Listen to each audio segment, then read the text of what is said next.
Hello everyone, कैसे हैं आप सभी लोग? आई होप सब लोग बहुत अच्छे होंगे, बहुत एक्साइटेड होंगे अपने एग्जाम एलटी ग्रेड को लेकर। यूपी टीजीटी के लिए जो नोटिफिकेशन आया था, उससे आपको पता चल गया है कि अब आपका दिसंबर में होने वाला एग्जाम पोस्टपोन हो गया है। इसलिए अब जो हमारा फोकस होने वाला है, वो सिर्फ एलटी ग्रेड पे रहेगा।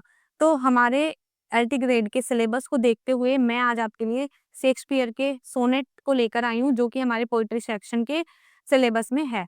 तो बिना किसी देरी के करते हुए हम लोग स्टार्ट करते हैं और आज से हम रोज एक सेशन लेंगे, जिसमें हम एक-एक राइटर के पोएट्री वर्क्स और दूसरे क्लास में एक-एक राइटर के ड्रामा पोर्शन को कंप्लीट करने की कोशिश करेंगे। और हम एक ही क्लास में पोएट्री को कंप्लीट करने की कोशिश इसलिए कर रहे हैं, क्योंकि हमारे पास ज़्यादा अब समय बचा नहीं है। एग्ज़ाम हमारा बहुत जल्द होने वाला है, तो उसके अकॉर्डिंग हमें सिलेबस को कंप्लीट करना होगा। तो चलिए स्टार्ट करते हैं। सबसे पहले हम शेक्सपियर की बायोग्राफी के बारे में जान लेते हैं, क्योंकि हर राइटर की थोड़ी-थोड़ी बायोग्राफी हमें पता होनी चाहिए, जिसमें कि शेक्सपियर तो खुद में ही एक बहुत बड़े राइटर हैं, इसलिए हमें शेक्सपियर के कुछ इंपॉर्टेंट पॉइंट्स ज़रूर पता होने चाहिए। तो चलिए स्टार्ट करते हैं। देखिए, विलियम शेक्सपियर के बारे में जानते हैं। इनका बर्थ 23 अप्रैल 1564 में हुआ था। कहाँ हुआ था? स्ट्रैटफोर्ड अपॉन एवन, इंग्लैंड में इनका बर्थ हुआ था। देखिए, जो शेक्सपियर का बर्थ डेट है, बस यहाँ पर हम डिफरेंस कर देंगे 115 की जगह 1616 करके, बाकी सेम चीजें आएंगी, प्लेस भी सेम है, सब चीज सेम है। इनकी डेथ डेट भी यही है, 23 अप्रैल 1616। ओके, ये क्लियर है पॉइंट। फिर नेक्स्ट पॉइंट पे आते हैं। इनके पेरेंट्स जॉन शेक्सपियर, जो कि एक ग्लोव मेकर थे। फिर इनकी जो मदर है वो है मैरी आर्डन। और इनके अगर हम एजुकेशन की बात करें तो ये बहुत ज़्यादा कोई पढ़े लिखे राइटर नहीं थे, यानी कि ये यूनिवर्सिटी में नहीं गए थे, सिर्फ इन्होंने स्कूलिंग की थी, वो भी अपने एक लोकल स्कूल से, जिसका नाम था किंग्स किंग्स न्यू स्कूल। ठीक है, जहाँ इन्होंने लैटिन पढ़ी, ग्रामर पढ़ी और लिटरेचर की बेसिक नॉलेज इन्होंने ली थी। अगर हम इनकी शादी के बारे में बात करें तो जब ये 18 ईयर्स के थे तब इन्होंने शादी कर ली थी। इनकी जो वाइफ थी उनका नाम था एन हैथवे, जो इनसे 8 ईयर्स सीनियर थी, यानी बड़ी थी। और जिस टाइम पर इनकी शादी हुई थी वो प्रेग्नेंट थी, और उस शादी के 6 महीने बाद इनकी बेटी सुशाना का बर्थ हुआ था। उसके 2 साल बाद इनके ट्विन्स हुए थे, हैमलेट एंड जूडिथ, जिसमें हैमलेट बॉय था और 11 ईयर की एज में हैमलेट की डेथ हो गई थी। ठीक है, ये पॉइंट आ जाता है कि कौन से बच्चे की, शेक्सपियर के कौन से बच्चे की डेथ हो गई थी, तो आप उसमें हैमलेट को टिक करके आएंगे। फिर वो लंदन की गए थे, कहाँ? अपने करियर को परस्यू करने के लिए, यानी कि अपने एक्टिंग करियर और राइटिंग करियर को बढ़ाने के लिए, जो कि 1585 से 90 का माना जाता है। यही क्वेश्चन बन जाता है कि उनका लॉस्ट ईयर क्या है। तो 1585 से 1592 को उनका लॉस्ट ईयर माना गया है। ठीक है, यानी कि जब वो अपने करियर को बिल्ड कर रहे थे, वो ईयर वो आ जाएगा। करियर बिकम एन एक्टर, वो एक एक्टर थे, प्लेराइट थे और शेयर होल्डर थे।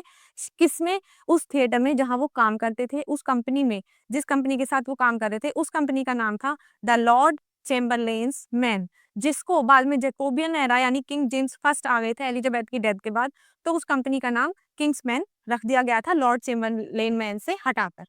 ये मेंशन है यहाँ पर।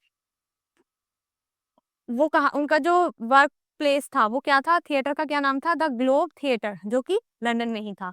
उनके मेजर वर्क्स है 37 प्लेस उन्होंने मेजरली लिखे हैं, कहीं कहीं पर 39 भी आ जाता है, पर हमें एग्जाम में 37 ही टिक करके आना है, ऑप्शन में दोनों नहीं देगा। ठीक है, कुल इन्होंने 154 सोनेट लिखे हैं, कुछ लॉन्ग नैरेटिव पोएम्स भी लिखी हैं, ट्रेजेडीज भी इन्होंने लिखी हैं। इनके जो मेजर ट्रेजेडीज हैं वो हैं हैमलेट, ओथेलो, किंग लियर और किंग लियर और मैकबेथ। ये चार उनके मेजर ट्रेजेडीज आ गई। ठीक है, उन्होंने ट्रेजिक कॉमेडीज भी लिखी हैं और उन्होंने हिस्ट्री प्लेस भी लिखे हैं, जिसमें Henry fourth, Henry third, Henry fifth और हेनरी एट्थ के बारे में इन्होंने लिखा है। ठीक है, ये कुछ इनके मेजर पॉइंट्स हो गए। और एक मेजर पॉइंट हो जाता है, इनको बार्ड ऑफ एवोन के नाम से भी जाना गया है। ठीक है, अब हम बात करते हैं सोनेट की, कि सोनेट होता क्या है।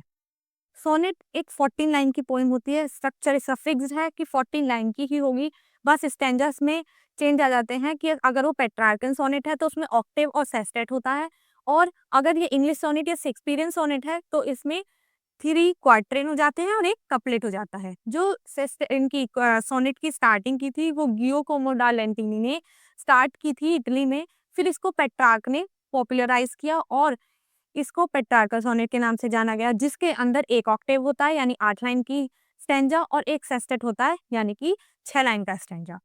ठीक है, इसके बाद हम बात करते हैं इंग्लिश सोनेट की, यानी इंग्लैंड में कौन लेके आया इसको? इंग्लैंड में इसको लेके आए थे सर थॉमस विट, लेकिन इसको इंग्लिश सोनेट के नाम से जाना जाता है, शेक्सपियरन सोनेट के नाम से जाना जाता है, क्योंकि शेक्सपियर ने इसको बहुत ज्यादा पॉपुलराइज किया था, बहुत ज्यादा अपने वर्क्स में यूज किया था। ठीक है, इसकी राइम स्कीम जो होती है वो होती है A B C D E F G, Shakespearean sonnet की। और अगर हम बात करें पेट्रार्कन सोनेट की, तो उसकी राइम स्कीम होगी A B A C D C. Clear है आपको? मैं लिख देती हूँ, आप नोट कर लीजिएगा। पेट्रार्कन सोनेट की, ये आपकी शेक्सपियरन सोनेट की है। पेट्रार्कन की है A B B A B B A C D C. ठीक है, ये क्लियर है आपको? ये पेट्रार्कन सोनेट की राइम स्कीम है और ये इंग्लिश सोनेट की राइम स्कीम है। अब हम बात करेंगे सोनेट नंबर 29 की। सोनेट नंबर 29, इसमें क्या कहा गया है? ठीक है, पहले इसकी मैं आपको ब्रीफ समरी दे देती हूँ, उसके बाद हम इसको लाइन टू लाइन एक्सप्लेन करेंगे। इसमें जो राइटर है वो अपने आप को किसी थर्ड पर्सन से कंपेयर कर रहा है, उसको देखकर ये खुद कुछ जलन महसूस कर रहा है, उसके फेट, उसकी ब्यूटी, उसके फीचर्स, उसका करियर, उन सब चीजों से अपने आप को कंपेयर कर रहा है कि काश मेरे पास भी ऐसा होता। लेकिन इन सब नेगेटिव बातों में वो एक पॉजिटिव चीज को ढूंढ लेते हैं, जो कि उनका प्यार है, बिलवेड के बारे में सोचते हैं और सोचते हैं अगर मेरे पास तुम्हारा प्यार है तो मेरे पास सब कुछ है। चलिए, ये इसका ब्रीफ समरी हो गई। अब हम इसकी लाइन टू लाइन समरी पढ़ लेंगे। देखिए, विजिबल है सभी को? देखिए, when in disgrace with fortune and men's eyes. इन सोनेट का कोई टाइटल नहीं था। सोनेट नंबर 1 2 3 4 इस तरीके से इनको टाइटल दिए गए हैं, लेकिन बाद में कुछ राइटर्स ने इनके जो टेक्स्ट होता था उसी से फर्स्ट लाइन उठाकर इनको टाइटल दे दिया है। जैसे कि इसका टाइटल है when in disgrace with fortune and men's eye. इसका क्या मीनिंग है? वो कह रहा है, जो स्पीकर है वो कह रहा है कि मैं बहुत दुखी हो जाता हूँ, निराश, यानी डिस्ग्रेस का मतलब मैं बहुत निराश हो जाता हूँ जब मैं अपने फेट को देखता हूँ, अपनी किस्मत को देखता हूँ और मैं देखता हूँ कि लोगों की नजरों में तो मेरी कोई वैल्यू नहीं है। या मेंस आई का मीनिंग है कि लोगों की जो लोग हैं वो मेरे बारे में क्या सोचते हैं, वो मेरे को बहुत डिग्रेड करते हैं, मुझे कुछ नहीं समझते। और मैं ये सब देखकर ऑल अलोन बी वीप माई आउटकास्टेड, और मैं अपनी इस हालत को देखकर अकेले में बहुत रोता हूँ। And trouble deaf heaven with my bootless cry, और इस अपनी बूटलेस यानी यूजलेस क्राई से मैं हेवन गॉड को भी परेशान करता हूँ, वो भी मेरे इन रोने को देख देख कर बहरे हो गए हैं। यहाँ पर डेफ हेवन यानी हेवन को कैसा बताया गया है? बहरा बताया गया है, पर्सोनिफिकेशन का यूज किया गया है। And look upon myself and curse my fate, मैं अपने आप को जब भी इस हालत में देखता हूँ तो अपने फेट को, अपनी किस्मत को कोसता हूँ। कर्ज यानी कोसता हूँ। Wishing me like to one, यहाँ देखें एक स्टैंजा पूरा हो गया, इसकी राइम स्कीम देख लीजिए। ए, इसकी राइम स्कीम है ए बी, क्योंकि यहाँ एस है, यहाँ भी एस है तो यहाँ ए हो जाएगा। बी है यानी ई है तो यहाँ भी आपका बी हो जाएगा। ए बी, समझ आया? ठीक है, नेक्स्ट स्टैंजा पे आ जाते हैं। Wishing me like to one more rich in hope, featured like him with friends possessed, यानी कि मैं ये विश करता हूँ कि जैसा वो है ना, दूसरा इंसान जिससे वो अपने आप को कंपेयर कर रहे हैं, कि काश मैं भी उसकी तरह होता, उसकी तरह रिच होता। फीचर्ड लाइक हिम यानी मैं उसकी तरह गुड लुकिंग होता, हैंडसम होता। Like him with friend possessed, और मेरे पास भी उसके जैसे फ्रेंड्स होते। डिजायरिंग मेंस आर्ट से क्या मतलब है? कि मैं उसकी जैसी आर्ट की डिजायर करता हूँ, उसके जैसे टैलेंट को पाना चाहता हूँ जैसा उसका टैलेंट है। एंड दैट मैंस स्कोप, मैं उसकी तरह अपॉर्चुनिटी, यानी मैंस स्कोप की बात की गई है, उसकी तरह अपॉर्चुनिटीज मुझे भी काश मिल पाती। मैं इस सब चीजों को सोचता रहता हूँ, और मैं जिन चीजों को कभी बहुत ज्यादा इंजॉय करता था, आज वो मुझे कंटेंटेड लीस्ट यानी कि मुझे सबसे ज्यादा दुख पहुंचाती हैं। Yet in these thoughts myself almost despising, जब भी मैं इन सब थॉट्स से घिर जाता हूँ, ये सब थॉट्स मेरे पास आने लगती हैं, मैं अपने आप से नफरत सी करने लग जाता हूँ। हैप्पीली आई थिंक ऑन दी, लेकिन सडनली क्या होता है कि मैं तुम्हारे बारे में सोचने लग जाता हूँ। दी मतलब यू, मैं यहाँ पर देखिए, यहाँ सारी बातें जो आ रही हैं वो नेगेटिव आ रही हैं, लेकिन यहाँ से एक पॉजिटिविटी की स्टार्टिंग होती है, यानी कि थॉट्स में चेंजेस आ गए हैं। थॉट चेंज हो गया, यानी जब टर्निंग पॉइंट ऑफ थॉट आता है, उस टर्निंग पॉइंट को हम वोल्टा बोलते हैं। क्या बोलते हैं? वोल्टा, VOLTA, वोल्टा। यानी यहाँ पर जो टर्निंग पॉइंट आया है, नेगेटिव से पॉजिटिव की तरफ जब हम बढ़े हैं तो उसको हम वोल्टा बोलेंगे। और ये कह रहे हैं happily I think on thee and then my state, जब मैं तुम्हारे बारे में सोचने लगता हूँ तो मेरी स्टेट कैसी हो जाती है? Like to like to the lark at break of day arising, यानी उस लार्क की तरह, लार्क बर्ड होती है, उस बर्ड की तरह हो जाती है जो बर्ड रात को एक सुलन अर्थ पर सोई हुई जो बर्ड है वो उगते हुए सूरज को देखकर उसकी रोशनी की तरफ बढ़ने लगती है। ऐसे ही मेरी हालत हो जाती है, मैं उस लार्क की तरह उड़ने लग जाता हूँ।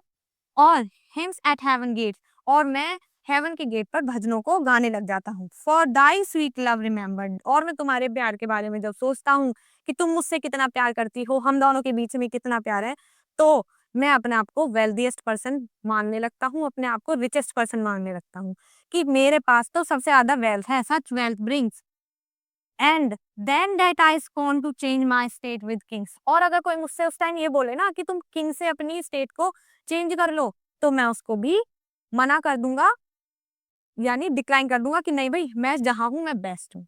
ठीक है, ये बात क्लियर हो गई। यानी कि इस पोएम का जो पूरा सार निकल के आता है, थीम निकल के आता है, वो ये कह रहा है कि नेगेटिविटी में भी हमारे साथ कुछ ना कुछ पॉजिटिव जरूर होता है। ठीक है, ये क्लियर है? किसी को कोई दिक्कत तो नहीं है?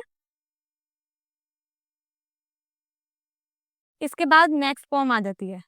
नेक्स्ट सोनेट की हम बात करते हैं, सोनेट नंबर 138। इसका भी टाइटल इसकी फर्स्ट लाइन से लिया गया है, जो टेक्स्ट की फर्स्ट लाइन है। ये 1609 में पब्लिश हुई थी। इनकी सारी ही सोनेट थॉमस थ्रोप ने 1609 में पब्लिश कराई थी, तो ये भी 1609 में पब्लिश है, और इससे जो प्रीवियस थी वो भी 1609 में ही पब्लिश है। इसका जो थीम है वो लाइज एंड ट्रस्ट की बात करी गई है, रिलेशन में self deception, reality versus illusion. यानी कि इस पोम में क्या बात की गई है, जो स्पीकर है वो कह रहा है कि जो मेरी बिलवेड है मुझसे झूठ बोलती है, लेकिन मैं फिर भी उस पे विश्वास करता हूँ। यानी लव बॉन्ड को दिखाया गया है, झूठ बोलकर भी हम दोनों एक दूसरे पे विश्वास करते हैं। मैं भी जानता हूँ कि वो झूठ बोल रही है, वो भी जानती है कि वो झूठ बोल रही है, लेकिन फिर भी हम दोनों एक दूसरे पर विश्वास करके अपने प्यार को कायम रखते हैं। ये इसका थीम है। देखिए बेटा, इसमें क्या है ना, ये जो पोम है ये डार्क लेडी को डेडिकेटेड है। डार्क लेडी यानी इन्होंने जो सोनेट्स लिखी हैं, टोटल 154 सोनेट्स लिखी हैं, उसमें 1 से लेके 126 तक की जो सोनेट है मिस्टर WH को डेडिकेटेड है। उसके बाद 127 से 152 तक की सोनेट डार्क लेडी को डेडिकेटेड है, और 52 और 54 यानी 152, 153 और 154 लव गॉड क्यूपिड को डेडिकेटेड है। तो ये वाली जो पोम आती है वो सेकंड वाले स्लॉट में आ रही है, यानी कि डार्क लेडी को डेडिकेटेड है। डार्क लेडी कौन है ये अभी तक भी पता नहीं करा गया कि वो डार्क लेडी कौन थी।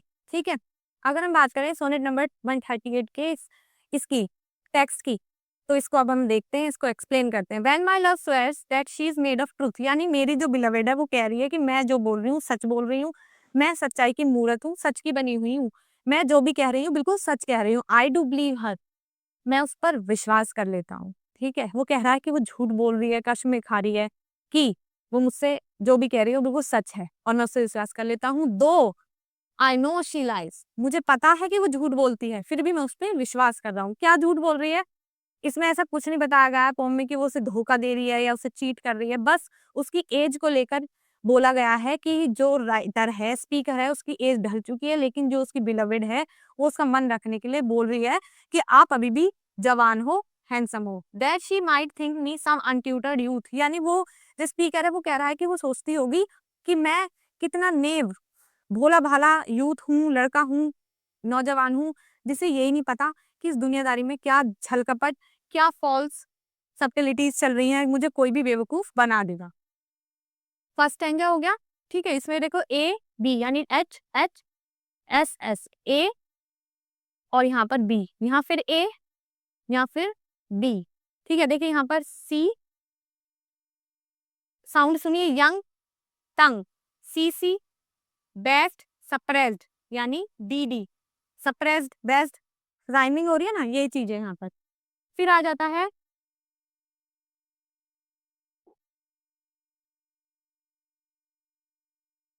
देखिए नेक्स्ट स्टैंडर्ड होता है thus mainly thinking that she me young although she knows my days are past the best. वो मुझसे कहती है कि आप अभी भी यंग हो, बेस्ट हो, जबकि उसको पता है कि जो मेरे पास्ट डेज़ थे, यानी जब मैं जवान हुआ करता था, वो डेज़ मेरे बेस्ट हैं।